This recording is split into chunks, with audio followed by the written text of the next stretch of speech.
J'ai eu envie de changer de milieu et d'aller dans le privé, et parce que progressivement, j'en étais arrivé à me convaincre que l'intérêt général était mieux assuré par le secteur privé que par le secteur public. Bienvenue au 16e épisode de la sauce Bitcoin. Cette fois-ci, mon invité fut Yorick de Monbin, un écrivain et auteur sur le Bitcoin, et également quelqu'un qui a travaillé longtemps dans la politique française, donc il a plusieurs opinions reliées à l'État, la monnaie et la politique. Ce que l'on a discuté, c'est le potentiel de Bitcoin à dépolitiser la monnaie. Donc, vous allez voir, Yorick est quelqu'un de très articulé et a des opinions très poussées sur le sujet. Et c'est d'ailleurs également un écrivain sur le Bitcoin depuis 2017 environ. Je vais aussi mettre le lien de son blog dans la description parce que ça vaut vraiment la peine d'aller voir ses écrits. Et j'espère que vous allez apprécier et vous me direz ce que vous en pensez. Bonne écoute!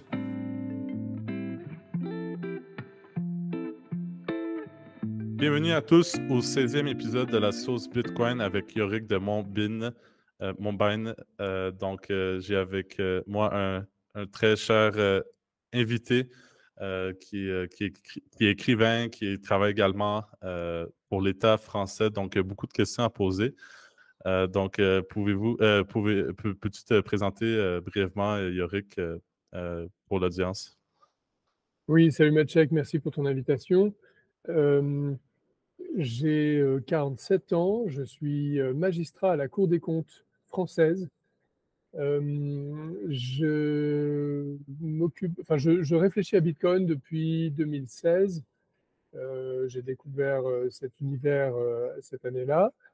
J'ai un background académique, business, philo, sciences politiques, administration publique. J'ai eu des expériences dans la politique, puisque j'ai été conseiller pendant 3 ans de Fillon, qui était Premier ministre français, et aussi dans l'industrie privée, puisque j'ai passé quelques années dans le groupe Total, dans la branche exploration-production pétrolière, dont quelques années en Afrique. Voilà, et puis depuis quelques années, en parallèle avec mon job à la Cour des comptes, je me passionne pour les crypto-monnaies et surtout Bitcoin. Donc j'écris quelques articles, je fais quelques conférences pour faire de la pédagogie sur ce sujet. Super. Avant de plonger justement plus dans l'aspect Bitcoin de la chose, je suis curieux à quel point ton expérience au niveau de la politique, j'ai trouvé ça assez impressionnant que tu étais conseiller. Peut-être justement les gens vont être intéressés, ça consiste à quoi? Et aussi, pour travailler pour ceux qui ne savent pas, la multinationale Total, c'est peut-être la sixième, septième la plus grande compagnie pétrolière au monde, donc française.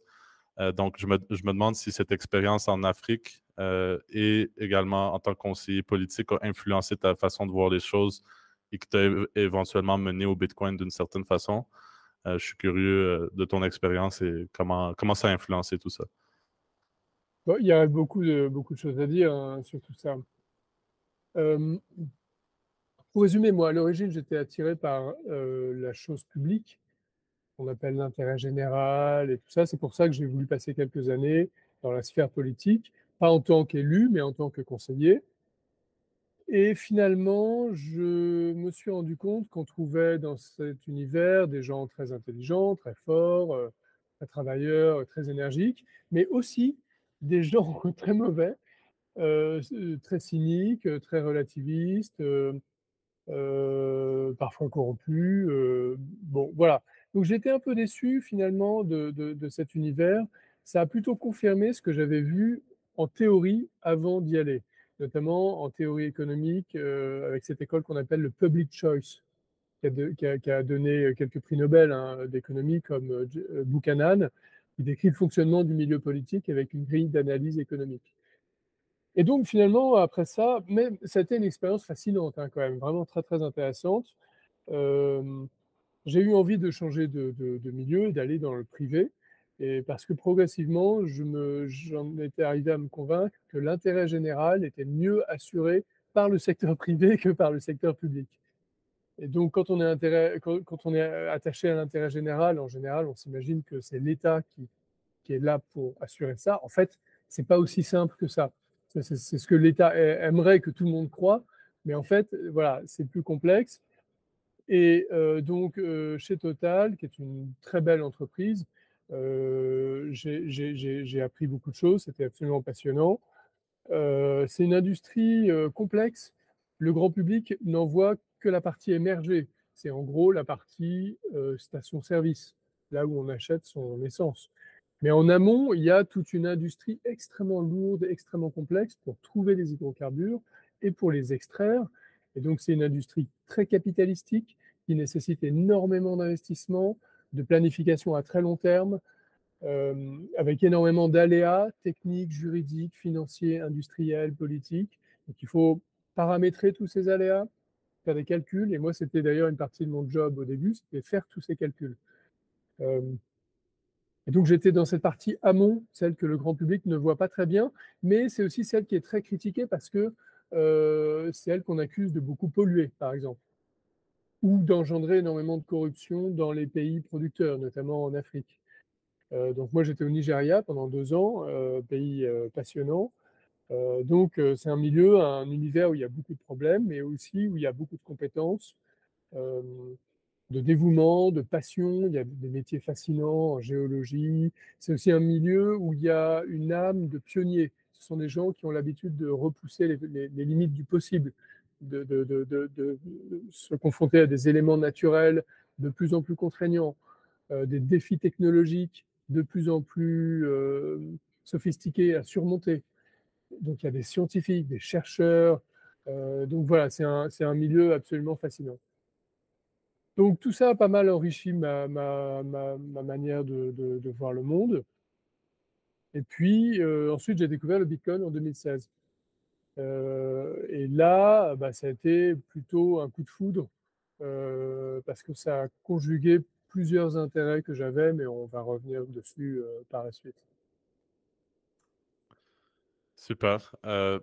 Moi aussi, je suis. Est-ce que c'est quelque chose que vous avez toujours eu en vous, le côté explorateur, vouloir aller dans d'autres pays, s'intéresser à des cultures différentes? Est-ce que ça fait partie de toi ou Oui, moi, ça fait partie de mon itinéraire personnel. J'ai eu la chance d'être un peu initié à ça dans mon enfance. Et donc, j'ai eu assez vite le goût des voyages et de la découverte d'environnements un peu différents du mien. super? Et explorons un peu justement ton arrivée au Bitcoin. Est-ce que c'est arrivé par hasard? Est-ce que c'est euh, la force du destin qui t'a amené à découvrir le Bitcoin et ton parcours t'a un peu formé là-dedans? Moi, personnellement, c'était assez banal. J'étais assez jeune et je voulais investir, devenir riche. Mais c'est par la suite que j'ai découvert tout l'aspect, évidemment, financier, monétaire, à quel point ça peut apporter des bénéfices à l'humanité. Donc, je me demande, toi, personnellement, comment t'as découvert le Bitcoin? Moi, je pense que la première fois que j'en ai entendu parler, c'est quand j'ai lu le dossier de The Economist fin 2015.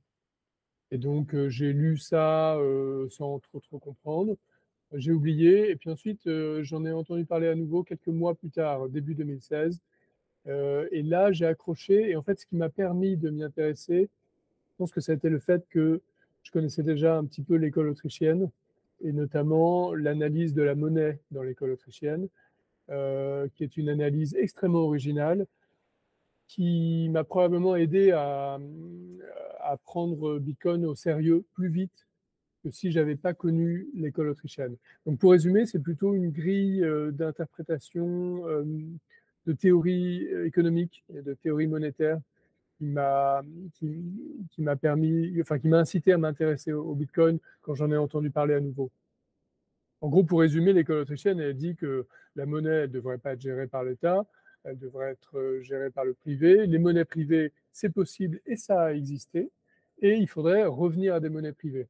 Et quand j'ai vu Bitcoin, je me suis dit, tiens, mais en fait, peut-être que c'est une concrétisation de ce que propose l'école autrichienne. Intéressant. Et moi je suis d'accord avec toi. D'ailleurs, ben, justement, tu dis que tu écris sur le Bitcoin et je pense que tu es très modeste. Je suis allé feuilleter quelques articles et c'est très bien écrit, très bien formulé. vraiment Merci. philosophique. Ça rentre en profondeur dans tout l'aspect de Bitcoin, la liberté et tout ça. Donc, je vais mettre en description définitivement le lien parce que ça vaut la peine. Et justement, dès que vous avez découvert le Bitcoin, j'ai vu que vous avez commencé à écrire assez tôt là-dessus, 2017, environ 2016, si je ne me trompe pas.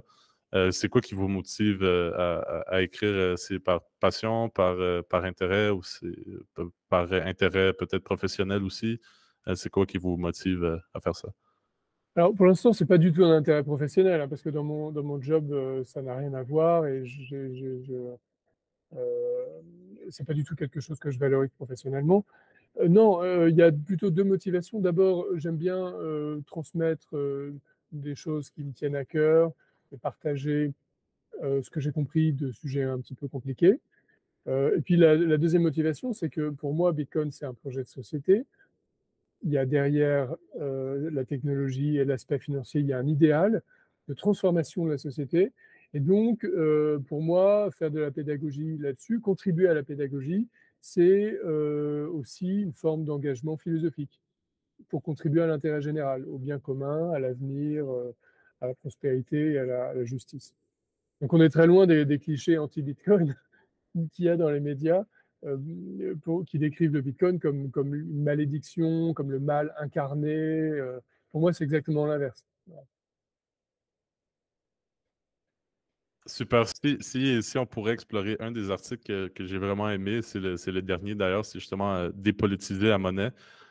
Vous semblez être un expert assez là-dessus, sur le sujet. Et j'ai vu sur Film Bitcoin. Je connais d'ailleurs Jonathan et ils viennent de Montréal. Je les ai rencontrés à Montréal. C'est là qu'ils se sont radicalisés avec le Bitcoin maximalisme. Donc, c'est un peu C'est grâce à l'influence nous, je de pense. Francis. Exactement. Je me rappelle, on a une photo là, ensemble dans un bar. Là. C'est assez cool. Euh, donc, j'ai vu vous parler justement de dépolitiser la monnaie. Et bon, je veux quand même creuser votre expertise au niveau de l'économie autrichienne et tout. Donc, j'aimerais voir si vous êtes capable de résumer cet article pour les auditeurs et comprendre ça consiste en quoi dépolitiser la monnaie. Oui, mais peut-être un mot avant pour comment dire, tirer mon chapeau à l'équipe de Stack Insats que tu viens de mentionner. Jonathan Escovici et Jocelyn Tonnelier ont fondé cette petite start-up française qui s'appelle Stack Insats après avoir fait justement une tournée en Amérique, notamment au Canada. Euh, Ils ont monté une boîte qui permet de faire du DCA, du Dollar Cost Averaging. Et ils ont fait le choix d'être spécialisés sur le Bitcoin, ce qui est un choix quand même très courageux. Et ils ont, depuis quelques années, organisé la principale conférence Bitcoin en France, qui a lieu chaque été à Biarritz. Et l'été prochain, en août 2023, il y aura donc la 4e édition. C'est vraiment un très bel événement. Donc j'incite tous les Français ou francophones ou Européens qui seraient intéressés à venir, d'autant plus qu'il y a aussi des sessions en anglais.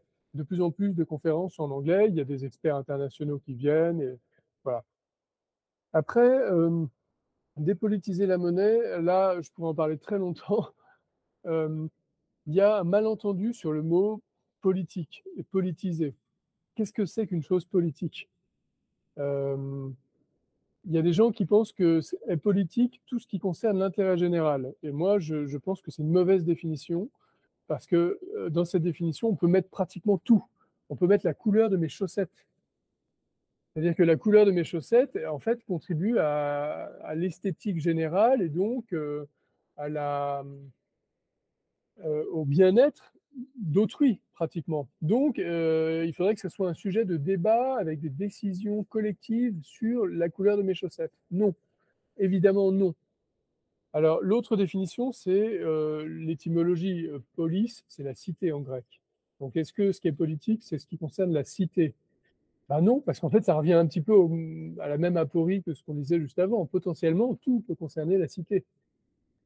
Et une des caractéristiques de la modernité, ça Benjamin Constant l'a très bien montré, c'est que la définition de ce qui concerne la sphère privée et la sphère publique évolue dans un sens consistant à accorder de plus en plus d'autonomie aux individus. On estime qu'il y a de plus en plus de sujets pour lesquels chacun devrait pouvoir conduire sa vie comme il le veut et ne pas être soumis à des décisions collectives. Donc pour moi, ce qui est politique, c'est plutôt ce dont on estime que ça doit être soumis à la décision des dirigeants politiques et donc de l'État. L'État étant le monopole de la violence légitime, selon Max Weber. Alors après, ça décale la question. Qu'est-ce qui doit être soumis au monopole de la violence légitime? Et s'agissant de la monnaie, eh ben en fait, ça ne va pas du tout de soi que la monnaie doive être un sujet soumis au monopole de la violence légitime sur deux aspects.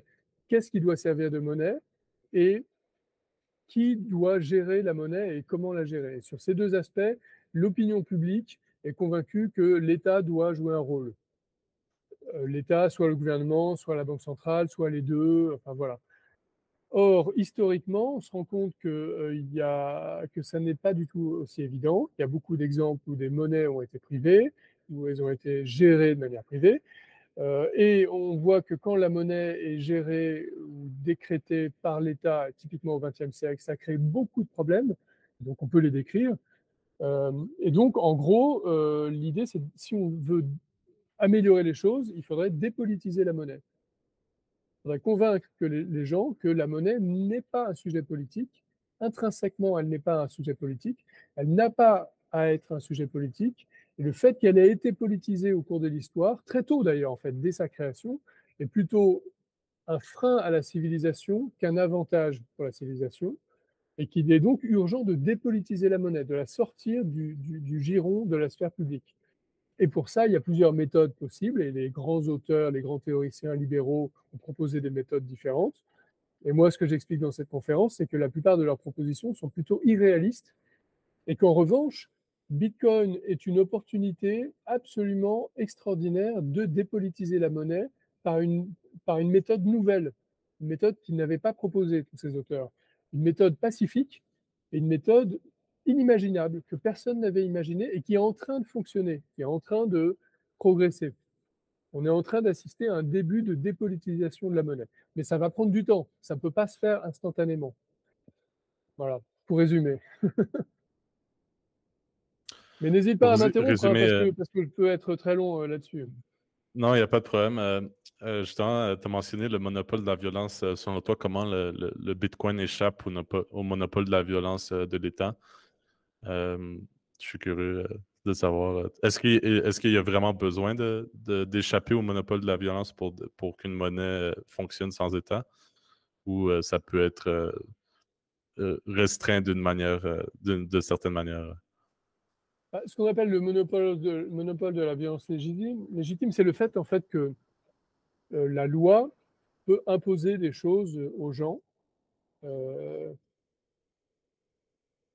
et donc, typiquement, quand l'État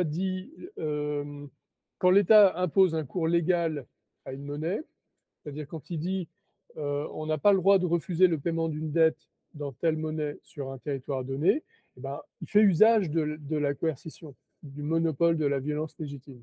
Il impose une monnaie par la loi.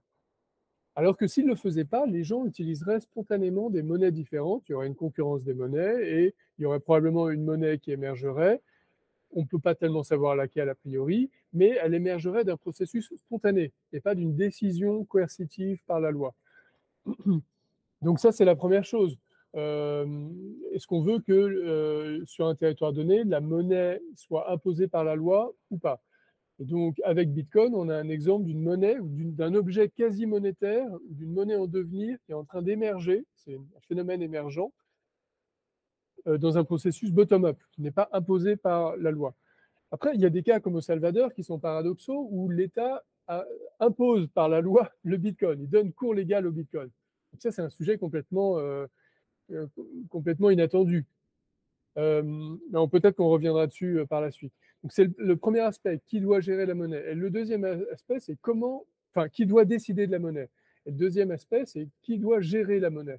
Et aujourd'hui, la monnaie fiat, elle est gérée par les banques centrales. Ce sont les banques centrales qui pilotent l'émission monétaire. La monnaie est créée essentiellement par les banques commerciales à travers le crédit bancaire, mais d'une manière totalement encadrée par les banques centrales, par les régulateurs, ce qui fait qu'en fait, les vrais gestionnaires de la monnaie, ce sont les autorités publiques. Et elles le gèrent avec le monopole de la violence légitime, avec des outils juridiques exorbitants du droit commun, en fait, des outils qui avantagent la sphère publique, qui limitent la concurrence par rapport à d'autres monnaies, qui imposent des obligations, qui donnent des autorisations, et voilà. Or, Bitcoin montre qu'une monnaie peut fonctionner avec une méthode nouvelle, la méthode de l'open source, euh, des smart contracts, sans autorité centrale et sans autorité publique. Euh, et au début, personne n'y croyait, et à mesure que le temps passe, on se rend compte que ça fonctionne, que c'est possible. Mais il y a encore beaucoup de travail pour que plus de gens soient convaincus quand même. Effectivement, il reste beaucoup de travail. Ben, justement, tu as mentionné Salvador, donc on peut clore le sujet là-dessus. Toi, personnellement, qu'est-ce que tu penses de la stratégie, considérant que justement le- le mouvement émergent n'est pas vraiment là? Moi, je suis allé personnellement au Salvador et c'est sûr qu'il y a beaucoup d'initiatives pour éduquer la population. Il y a El Zonte, un village qui fonctionne sur le Bitcoin et tout ça, mais en général, quand tu veux payer en Bitcoin dans beaucoup de commerces, ils vont avoir des excuses que ça ne marche pas ou quelque chose. Donc, effectivement, on observe que imposer nécessairement le Bitcoin de la sphère plus haute de la société, ça fonctionne plus ou moins bien. Donc, toi, personnellement, c'est quoi ton opinion? Est-ce que c'est sur la bonne voie? Est-ce que il Mhm. y a des trucs à améliorer? Alors moi, j'étais assez stupéfait quand ce processus a été lancé. J'étais plutôt favorable parce que je me disais, bon, bah, en fait, il vaut mieux ça qu'un État qui lutte contre le Bitcoin. En même temps, c'est sûr que c'est pas la solution idéale.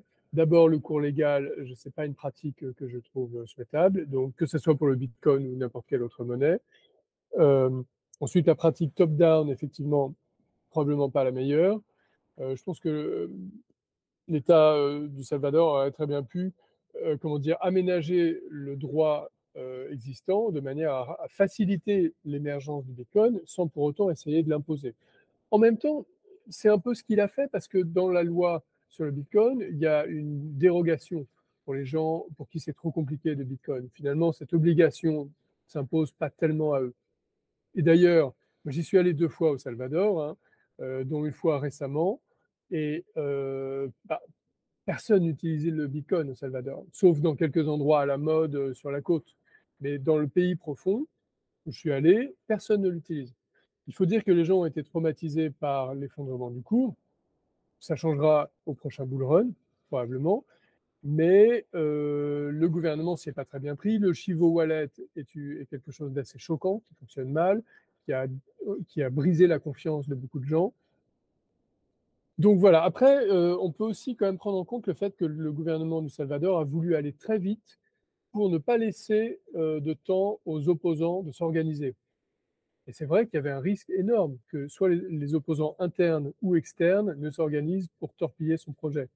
Il a voulu y aller très très vite pour verrouiller le processus et pour l'instant, on ne peut pas dire que c'est un échec. Ce n'est pas un immense succès, il faut encore un peu de temps pour voir. Voilà ce que je pouvais dire sur le Salvador. Je pense que je suis d'accord avec toi. L'expérimentation rend la vie plus intéressante. Donc, voir ce genre de nouveaux politiciens, un nouveau type de politicien s'aventurer dans le futur comme ça, moi, je trouve ça intéressant. Donc, c'est pas quelque chose de mauvais nécessairement. Super. J'ai vu, bon, moi, j'aimerais bien explorer un peu ton rôle actuel à la Cour des comptes. Donc, tu es revenu dans le fond dans le public après avoir travaillé des années dans le secteur pétrolier. C'est quoi qui explique ton retour et pourquoi la Cour des comptes? Et si tu peux expliquer c'est quoi la Cour des comptes pour ceux qui ne sont pas français? Oui, alors la Cour des comptes, c'est une juridiction financière qui est autonome, qui est chargée de contrôler la gestion de l'État, les comptes et la gestion de l'État. Il y a aussi des chambres régionales des comptes qui font la même chose au niveau local pour contrôler les administrations déconcentrées de l'État et les administrations des collectivités locales. Et, et donc, ça se décline en plusieurs missions. On fait des contrôles dans des administrations, des entreprises publiques, des établissements publics, pour contrôler la régularité de leurs comptes et aussi pour contrôler la pertinence de leur gestion. Est-ce que leur gestion est intelligente ou pas, efficiente ou pas, perfectible? Donc, on a un pouvoir de sanction sur certains membres de ces administrations, mais on fait aussi des recommandations, on donne aussi des conseils. Et c'est une juridiction qui se fixe à elle-même son propre programme de contrôle. Chaque année, elle décide quelles administrations elle va contrôler, selon quelle méthode, et voilà. Et puis, il y a d'autres versants. Il y a un volet certification des comptes au niveau agrégé de l'État, de la sécurité sociale. Il y a des évaluations de politique publique. On prend une politique publique et pendant plusieurs mois, on travaille dessus pour voir si les objectifs qu'elle s'est fixés sont pertinents ou pas. Et on analyse l'adéquation entre les moyens engagés et les objectifs. Et puis, on analyse les résultats de cette politique pour voir s'ils sont conformes aux objectifs. On les compare aussi avec ce qui se fait à l'étranger. Voilà, il y a tout un ensemble de méthodes et de travaux très variés. Et donc, moi, je trouve que c'est un métier assez passionnant et utile, puisque, en fait, dans tous les pays, la sphère publique se développe de manière inconsidérée, de manière excessive. Et donc, il faut des freins, des barrières, et les instances, les organisations comme la Cour des comptes, justement, contribuent à limiter les excès de la sphère publique. Euh, donc voilà, voilà ce que je peux dire de ce métier. Donc, c'est la Cour des comptes, c'est quand même une, je veux dire, c'est une institution publique quand même. C'est pas du privé. Non, non, c'est une juridiction, c'est une administration. Ouais. C'est curieux que ça existe pour freiner le reste de la bureaucratie ou de l'État. Est-ce que c'est vraiment, ça fonctionne vraiment bien pour arrêter? C'est un peu ironique dans le sens que t'as un organe particulier qui essaie de freiner l'autre, mais c'est la même chose dans le fond. Est-ce que ça fonctionne bien ou euh, plus ou moins?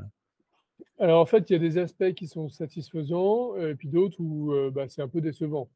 Euh, pour l'aspect efficace, il y a beaucoup de réformes qui sont mises en œuvre euh, et qui se fondent sur des recommandations de la Cour, parce qu'en général, ces recommandations sont réputées de bonne qualité. Donc voilà. Ensuite, il y a aussi un effet dissuasif a priori. Le fait que chaque administration sache qu'elle sera contrôlée dans les années qui viennent l'incite à ne pas faire complètement n'importe quoi. Il y a aussi ce pouvoir de sanction que je décrivais. Il y a aussi l'aspect information du public. La Cour des comptes publie énormément de choses, elle publie de plus en plus de ses travaux, et donc ensuite c'est repris par les médias, par la presse, donc ça contribue quand même un peu à la transparence de la gestion publique. Donc ça, c'est le volet positif. Le volet négatif, c'est que finalement, malgré tout ça, les finances publiques ne cessent de dériver.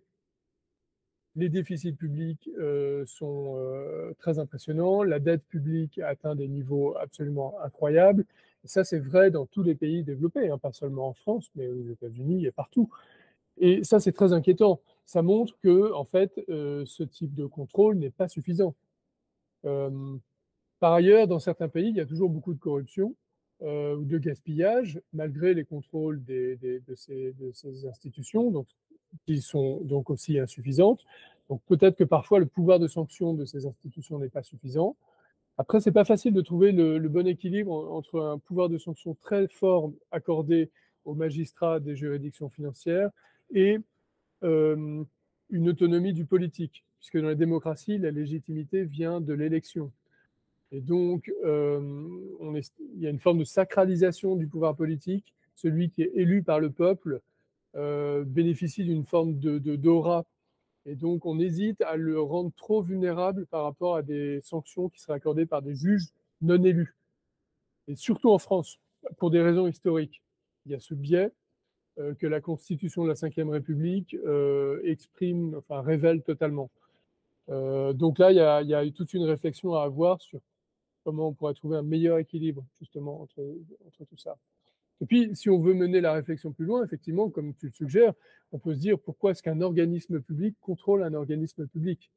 Pourquoi est-ce que le contrôle de l'État ne serait pas confié à des entités privées? Puisque, après tout, les grandes entreprises, elles-mêmes, elles se font auditer par des entreprises privées, par des entités qui ne font pas partie de la même sphère qu'elles. Et donc, là, il y a sans doute des avantages et des inconvénients. Et je ne sais pas si un pays a trouvé un système le plus efficace possible. Euh, voilà. Et comment est-ce que vous apportez un peu le point de vue du Bitcoiner ou de l'économiste autrichien au sein de votre travail? Est-ce que vous essayez euh, d'apporter ces réflexions au sein de votre travail ou vous n'êtes pas en mesure de le faire pour des raisons? Je suis curieux. Non, alors la Cour des comptes ne s'occupe pas de sujets monétaires. Mais ses membres sont quand même curieux, se tiennent informés des débats politiques, économiques, sociaux et tout. Donc, ils ont tous identifié le sujet blockchain, crypto-monnaie. Une bonne partie d'entre eux a quand même une vision assez sceptique ou voire hostile, au moins aux crypto-monnaies. Mais il y en a aussi qui sont curieux et ouverts d'esprit et qui sont contents de découvrir un peu ça. Donc, par exemple, j'ai fait 2 conférences en interne pour expliquer ces sujets. Et puis, je discute régulièrement avec mes collègues qui sont contents de découvrir un peu ces sujets. Super. Il faut continuer le travail. Bon, justement, la France passe aux nouvelles récemment à cause de problèmes politiques. Macron qui a augmenté l'âge de retraite. Et bon, les Français, en tant que. Bon, les Français aiment ça protester et chialer, comme on dit en québécois. Donc, toi, personnellement, qu'est-ce que tu penses de tout ça? C'est sûr que en tant que Bitcoiner, je pense qu'on on croit un peu au fait que justement tout ce qui est système de pension et tout ça, c'est un peu c'est très fragile et ça va pas nécessairement tenir le coup euh, euh, partout dans tous les pays occidentaux. Euh, Personnellement, par exemple, au Québec, le système de pension, ils ont investi dans des trucs très douteux. Les rendements sont très faibles. Donc, euh, toi, qu'est-ce que tu penses de cette situation actuellement en France? Est-ce que les Français vont s'en sortir? C'est quoi la solution? Hein? Alors là-dessus, je ne peux pas donner complètement mon avis parce que j'ai un devoir de réserve. Je ne peux pas trop commenter la politique française actuelle et les stratégies du gouvernement. Je peux simplement faire un commentaire général sur le type de débat auquel ça donne lieu. Et les retraites, c'est un sujet complexe d'un point de vue économique et c'est un sujet qui concerne tout le monde. Chacun est déjà à la retraite ou sait qu'il sera à la retraite plus tard. Et donc c'est un sujet sur lequel l'information et la culture économique des gens est fondamentale.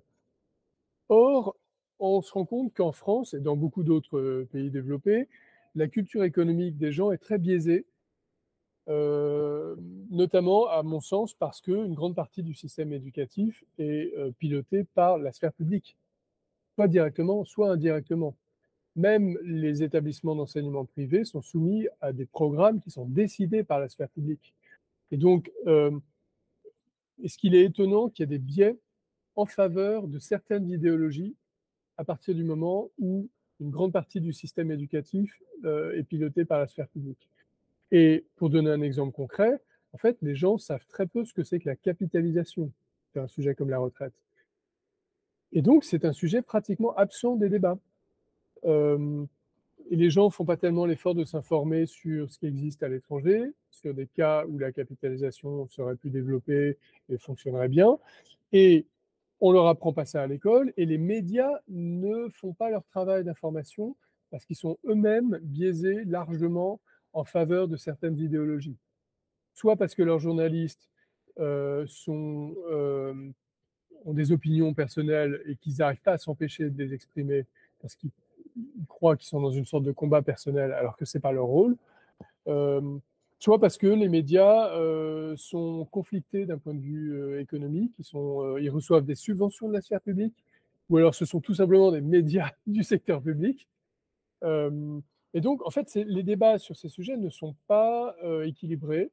Il n'y a pas de débat vraiment rationnel. On entend un peu tout et n'importe quoi. Euh, et donc, c'est très regrettable comme situation. Et le problème, c'est on voit ça pas seulement sur les retraites, mais sur tous les sujets. Euh, et donc, la France va très mal. Et une partie de ces problèmes viennent, à mon avis, d'une mauvaise culture économique des électeurs. Ça, c'est assez préoccupant. Et je pense qu'une des preuves de cette affirmation peut se trouver dans l'augmentation du vote en faveur des extrêmes. En France, tendanciellement, depuis des décennies, les extrêmes deviennent de plus en plus importants et les partis traditionnels, les partis républicains, sont en plein effondrement. Et les partis extrémistes jouent avec les peurs et avec l'inculture des gens. Ils en profitent. Euh, donc, tout ça est assez préoccupant. Il n'y a pas de quoi être très, très, très optimiste, je trouve. Mais heureusement qu'il y a Bitcoin, puisque en fait, c'est quand même un des rares motifs d'espoir. C'est qu'on a là euh, un projet novateur qui, s'il continue à prospérer, va changer beaucoup de choses. Va modifier les comportements des gens, modifier la distribution des pouvoirs, modifier l'influence de l'État dans la société. Voilà, va modifier beaucoup de choses. Non, c'est très intéressant ce qui arrive au point de vue des sociétés en ce moment. Je pense que c'est assez répandu dans les pays occidentaux. Moi, personnellement, je crois que le Canada va pas très bien. D'un point de vue culturel, il y a beaucoup de divisions également, surtout depuis les 2 dernières années. C'est une des raisons pourquoi j'ai quitté le Canada. Donc, moi, je vois plus d'espoir peut-être en Amérique latine. Il y a un esprit qui reste ici d'optimisme un peu. Je sais pas, c'est peut-être juste moi. Mais bon, c'est vrai que les pays occidentaux plongent un peu dans les problèmes en ce moment. Donc, espérons que. Mais si on regarde l'histoire, justement, tout est cyclique. Donc, il faut un effondrement avant de replonger dans une montée. Donc, je ne sais pas si. Ouais. Il y a une grille d'analyse qui me paraît extrêmement pertinente pour ça, c'est le livre de Hayek, La route de la servitude. Il a publié après la Deuxième Guerre mondiale et en gros, lui, il dit les régimes très interventionnistes euh, en fait perturbent le fonctionnement de la société et de l'économie, ils créent plein de problèmes, mais comme ces problèmes naissent dans des sociétés qui sont réputées libres, les démocraties, etc., on attribue la cause de ces problèmes dans un excès de liberté, dans l'excès de liberté. Alors qu'en fait, ils viennent indirectement, pour des raisons complexes à analyser, ils viennent de l'interventionnisme public. Et donc, progressivement, il y a une hostilité de la population qui se met en place contre les institutions de la liberté et une demande croissante d'autorité, d'autoritarisme pour régler les problèmes. Parce qu'on pense que trop de liberté a créé du chaos. Et donc, progressivement, on élit des leaders populistes, démagogues, autoritaires. Et c'est exactement ce qu'on voit dans le monde occidental depuis une vingtaine d'années. Exactement ça. Mhm. Et le problème, c'est que si cette tendance se poursuit, eh ben en fait, ça peut devenir très grave, ça peut aller très loin. Ça veut dire que dans 20 ans, on peut très bien se retrouver avec des dictatures dans des pays occidentaux. Euh, et c'est pas facile de contrecarrer ce type d'évolution. Il faut vraiment beaucoup de pédagogie, d'information, ou alors il faut un événement complètement inattendu qui redistribue totalement les cartes, une sorte de pavé dans la mare. Et pour moi, Bitcoin, c'est ça, justement. Bitcoin, c'est l'événement euh, un peu inespéré qui va peut-être permettre d'éviter de sombrer complètement dans des situations ingérables. Je suis d'accord avec toi, mais en même temps, je me dis justement, parce que vous avez parlé de l'aspect, euh, toute la population a une très mauvaise éducation financière, mais aussi également politique et un peu tout ce qui est esprit critique est un peu réprimé en ce moment. Donc, comment une population qui est assez avec des œillères et regarde droit devant et tout ce que les médias disent, ils écoutent les, les paroles des médias et tout. Donc, comment, s'ils sont encore confortables, comment justement le Bitcoin peut vraiment changer les choses pour la majorité? Je sais qu'il peut changer Mmh. beaucoup pour des individus comme nous, par exemple, mais à quel point ça peut vraiment améliorer la vie des masses ou changer la perception des masses? Bah, je pense que les masses ne sont, les gens sont intelligents. Les gens sont capables de gouverner leur propre vie et ils ont du bon sens. Et en fait, au fond de chacun, il y a aussi un goût pour la liberté. D'ailleurs, si en France on fait des révolutions sans arrêt, bah, c'est aussi pour ça, pour une forme de goût pour la liberté. Simplement, toutes ces potentialités, ces qualités, elles sont plus ou moins valorisées, incitées à s'exprimer, ou au contraire plus ou moins réprimées. Et aujourd'hui, elles sont réprimées. Mais il suffit de peu pour changer, pour débloquer les choses, pour retourner les comportements. Et par exemple, à l'occasion d'une crise monétaire majeure ou d'une crise financière ou bancaire dans les années qui viennent, il se peut très bien que la population, très vite, en quelques semaines, se rende compte que le système qu'on leur a imposé, dont on prétend qu'il sert leur intérêt, l'intérêt général, etc., qu'en fait ce système est oppressif et inefficient. Il peut très bien y avoir un basculement très rapide. Et si ce basculement a lieu, il se fera en faveur de Bitcoin. Euh, et si très vite les gens se rendent compte que grâce à Bitcoin, ils ont un outil qui leur permet d'être souverains sur leurs économies, d'avoir un actif que personne ne va pouvoir leur piquer et qui va leur permettre de mieux préserver leur épargne, le fruit de leur travail, euh, eh ben, ils vont l'adopter très vite. Et à ce moment-là, ça va modifier leur perception des choses.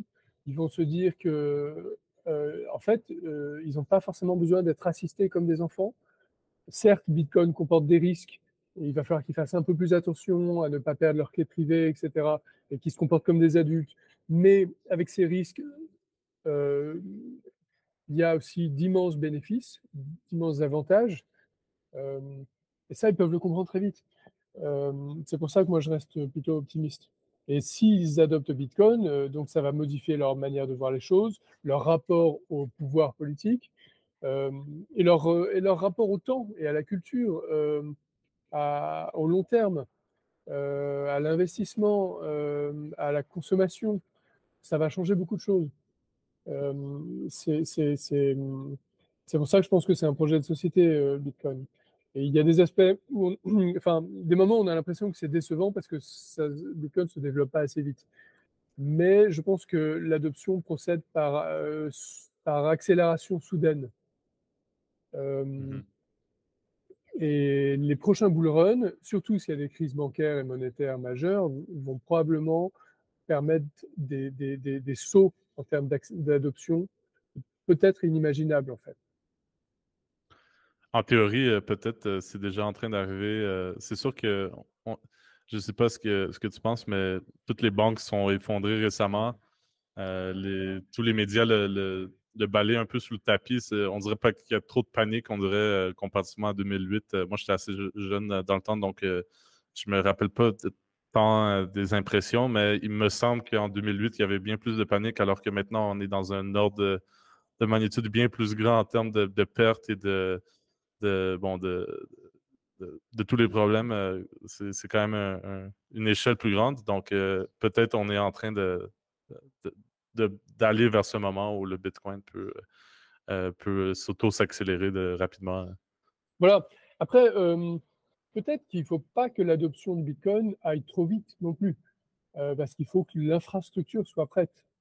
Euh, et je ne sais pas à partir de quel stade on pourra dire que l'infrastructure du Bitcoin est prête à accueillir 3 milliards d'utilisateurs.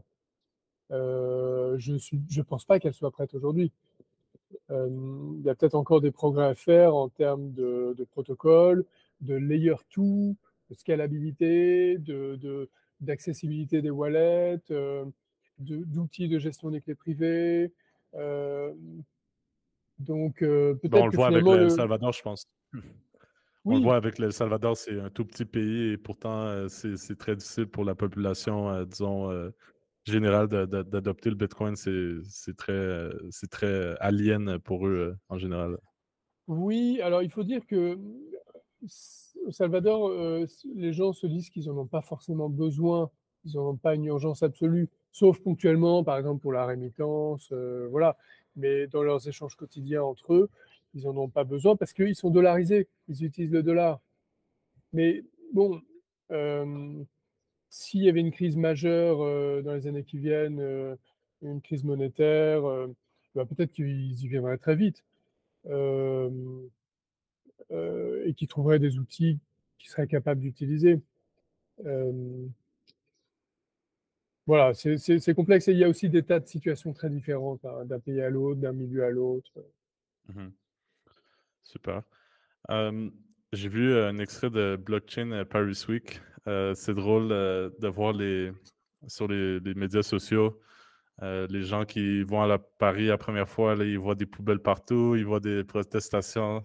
Donc, c'est quand même comique comme situation. Mais bon, c'est assez un grand événement et j'ai vu que vous essayez de prévenir les gens contre le danger des CBDC. Donc, comment ça s'est déroulé cet événement-là? Je sais que euh, historiquement, la France est un peu plus shitcoiner, blockchain et tout. Donc, peut-être le côté Bitcoin résonne moins bien dans ce genre de grandes conférences, mais je me demande comment votre speech a été perçu et comment ça a été interprété. Alors, la Paris Blockchain Week, c'est un bel événement qui a lieu chaque année, mais qui effectivement n'est pas consacré à Bitcoin, hein, contrairement à Surfing Bitcoin. Euh, Donc, on voit beaucoup de choses là-dedans. Moi, j'étais dans deux panels, l'un comme modérateur, l'autre comme intervenant, euh, l'un sur le Bitcoin et l'autre sur les monnaies numériques de banque centrale. Et donc, c'était deux occasions bah, de parler de Bitcoin dans une conférence blockchain. Donc, il y avait des gens qui étaient intéressés quand même, hein. Il y avait des intervenants intéressants, donc c'était très bien. Euh, Moi, je suis assez attentif justement à ces projets de monnaie numérique de banque centrale. Euh,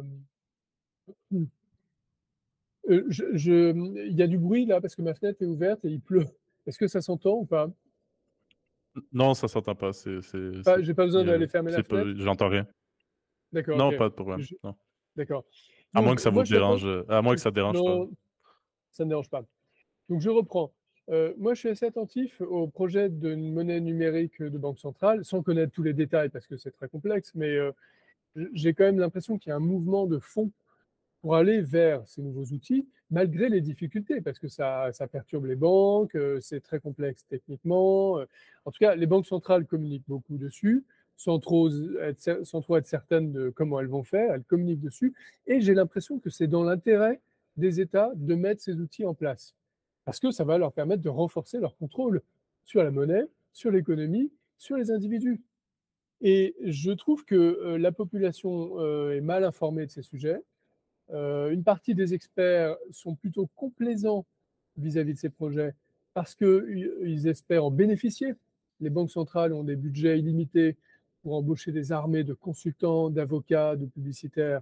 Et donc, en fait, euh, voilà, tout cet écosystème s'intéresse à ces projets. Et je pense que les bitcoiners ont un devoir moral euh, d'alerter le public sur ce que c'est que les monnaies numériques de banque centrale. Euh, Est-ce qu'on est vraiment convaincu de vouloir imiter la Chine, qui est quand même le pays leader en matière de monnaie numérique de banque centrale? Qu'est-ce que ça veut dire? Est-ce que c'est bien raisonnable? Qu'est-ce qu'on va confier comme nouveau pouvoir à la sphère publique? Euh, Est-ce qu'il faut croire toutes les promesses qu'on nous fait? Qu'est-ce que l'expérience des dernières années nous enseigne? Qu'est-ce que la théorie de la monnaie et de l'interventionnisme public nous apprennent? Euh, je pense que ce sont des sujets dont il faut parler.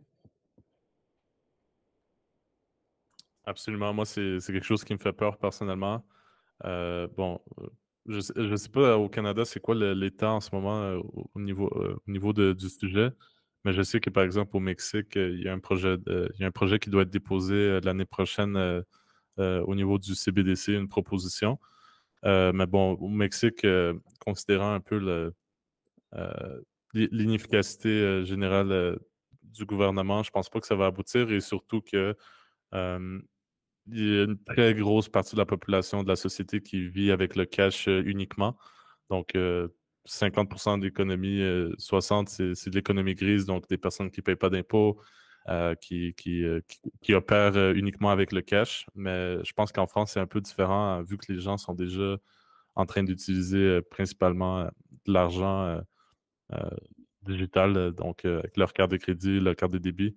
Peut-être c'est différent, ou peut-être je me trompe, peut-être que justement en France, il y a quand même une utilisation de cash qui persiste ou Non, je en suis pas au France, le courant sans de. contact, moi j'ai l'impression que le sans contact a fait des progrès énormes ces dernières années.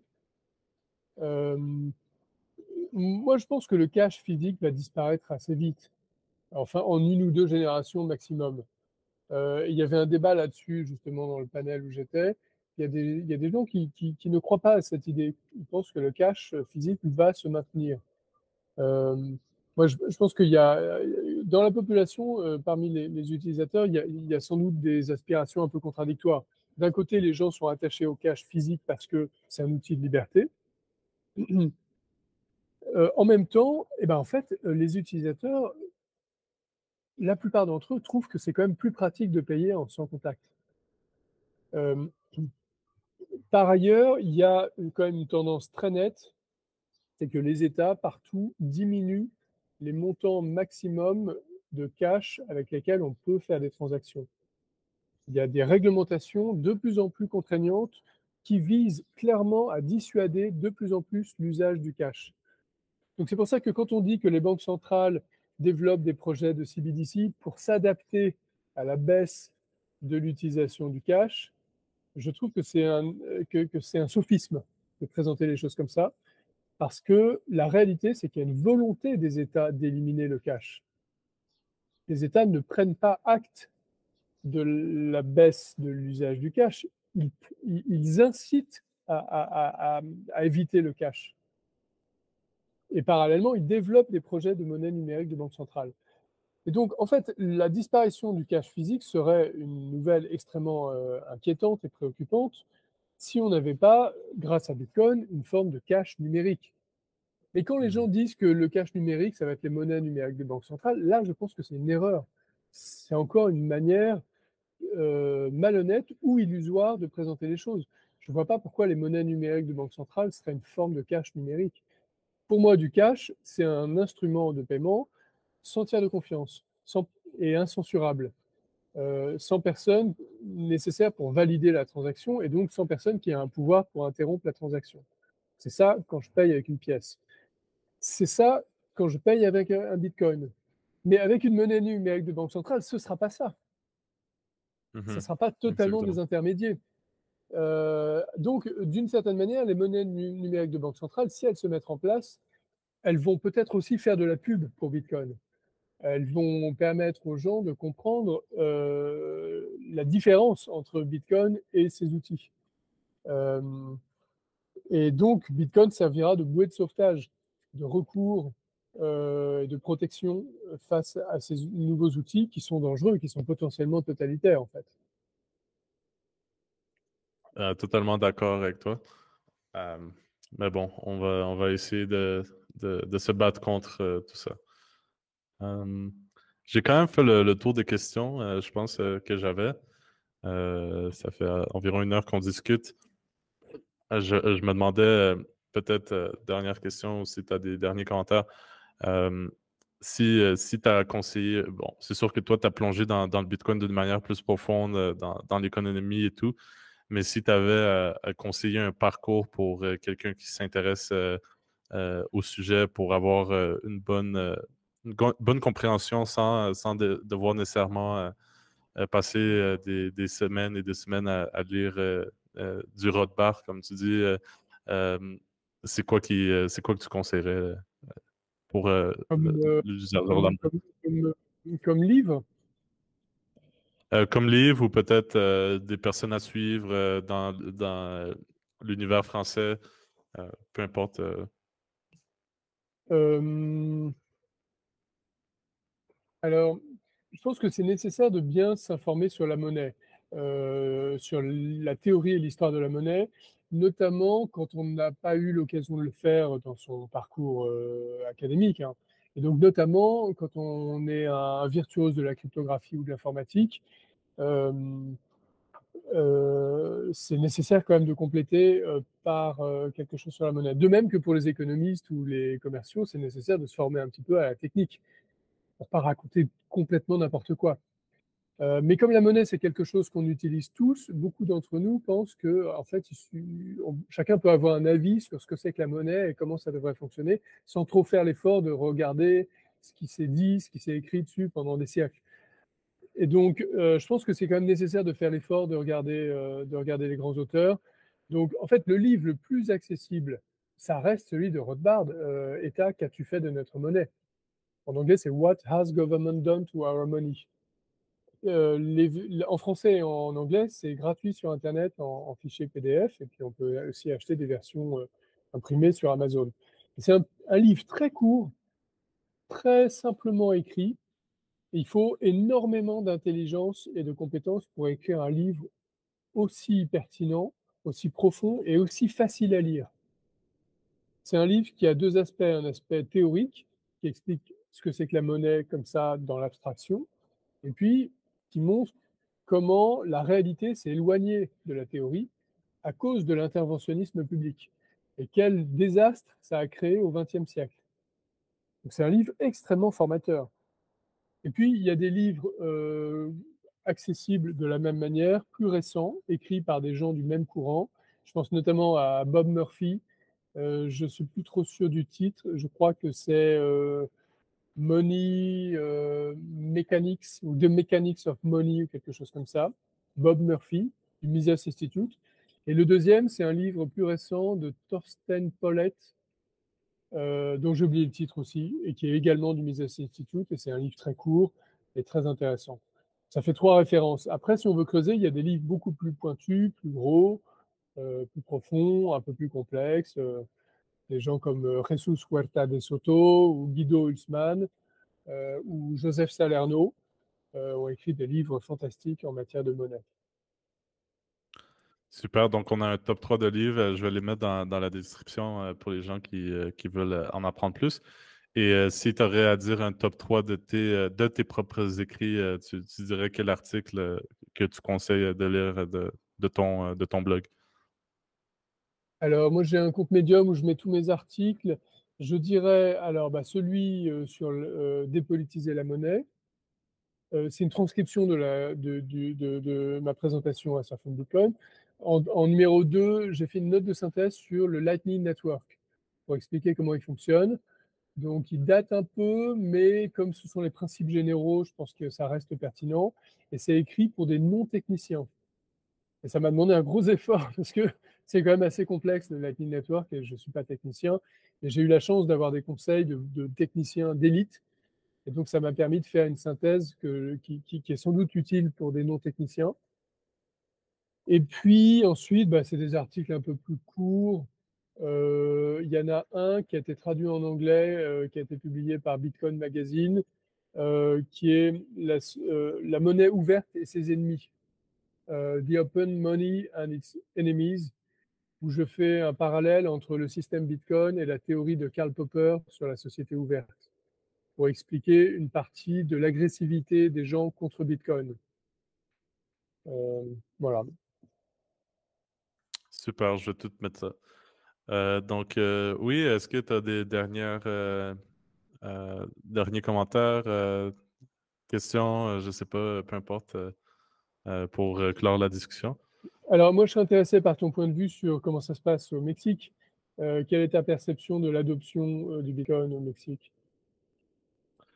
Euh, c'est cool que tu demandes parce que justement, mon dernier invité, c'était le chef des affaires réglementaires chez Bitso, qui est un des plus gros échanges en Amérique latine Si tu veux savoir plus en profondeur, je t'invite à écouter Ah, l'épisode. très bien, OK. Euh, mais mais c'est sûr qu'au Mexique, c'est moins avancé comme sujet le Bitcoin. Je commence, par exemple, moi et mes collègues, j'habite avec... j'ai deux amis qui ont déménagé avec moi du Canada. Ils habitent pas avec moi, mais on est voisins pratiquement.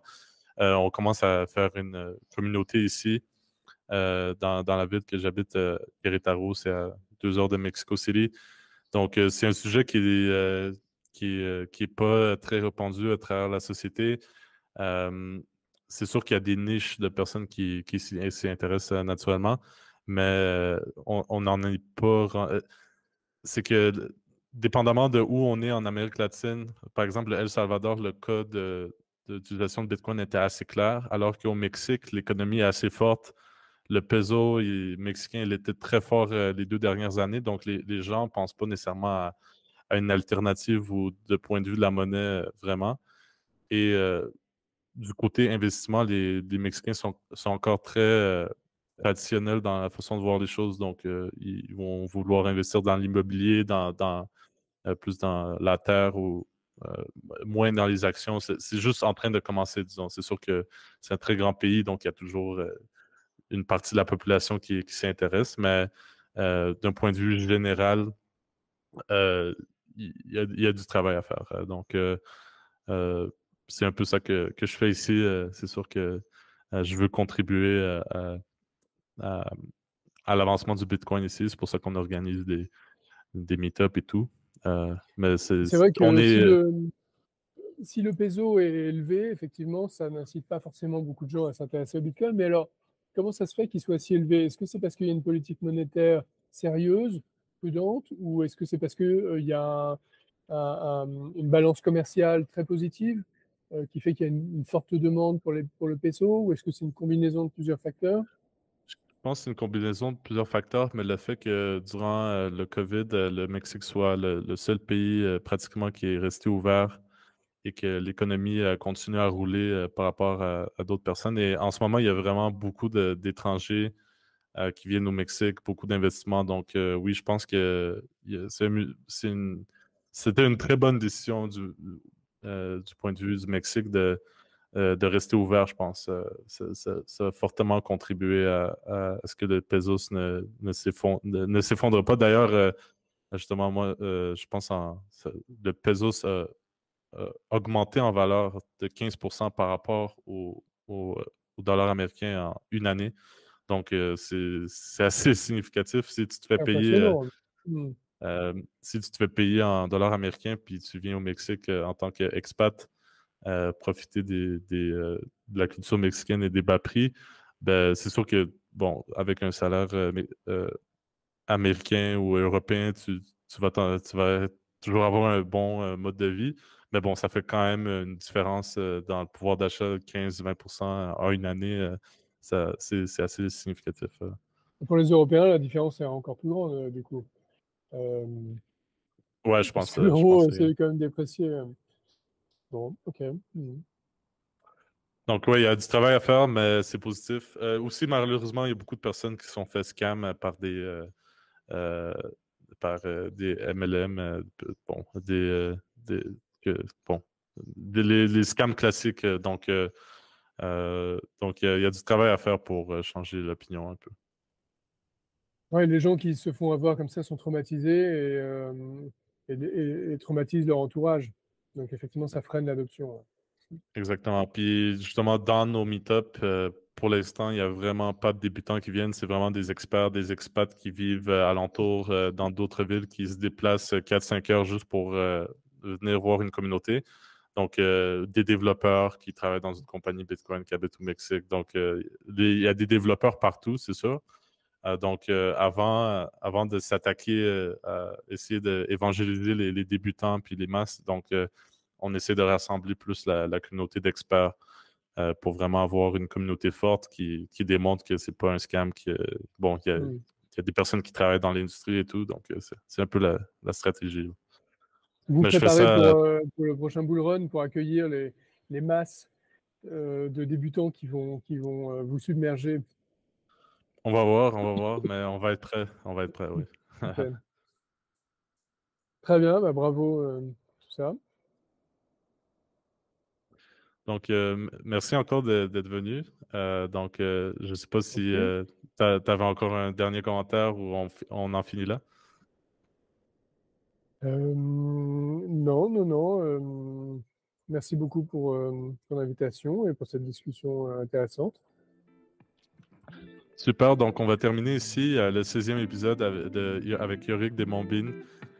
C'était très intéressant d'avoir le point de vue de quelqu'un d'aussi informé, d'aussi plongé dans la philosophie économique et du Bitcoin et tout. Donc, merci à toi, Yorick. C'était un plaisir. À bientôt. Salut Mathieu. Mathieu. Mathieu. Super, Mathieu. merci.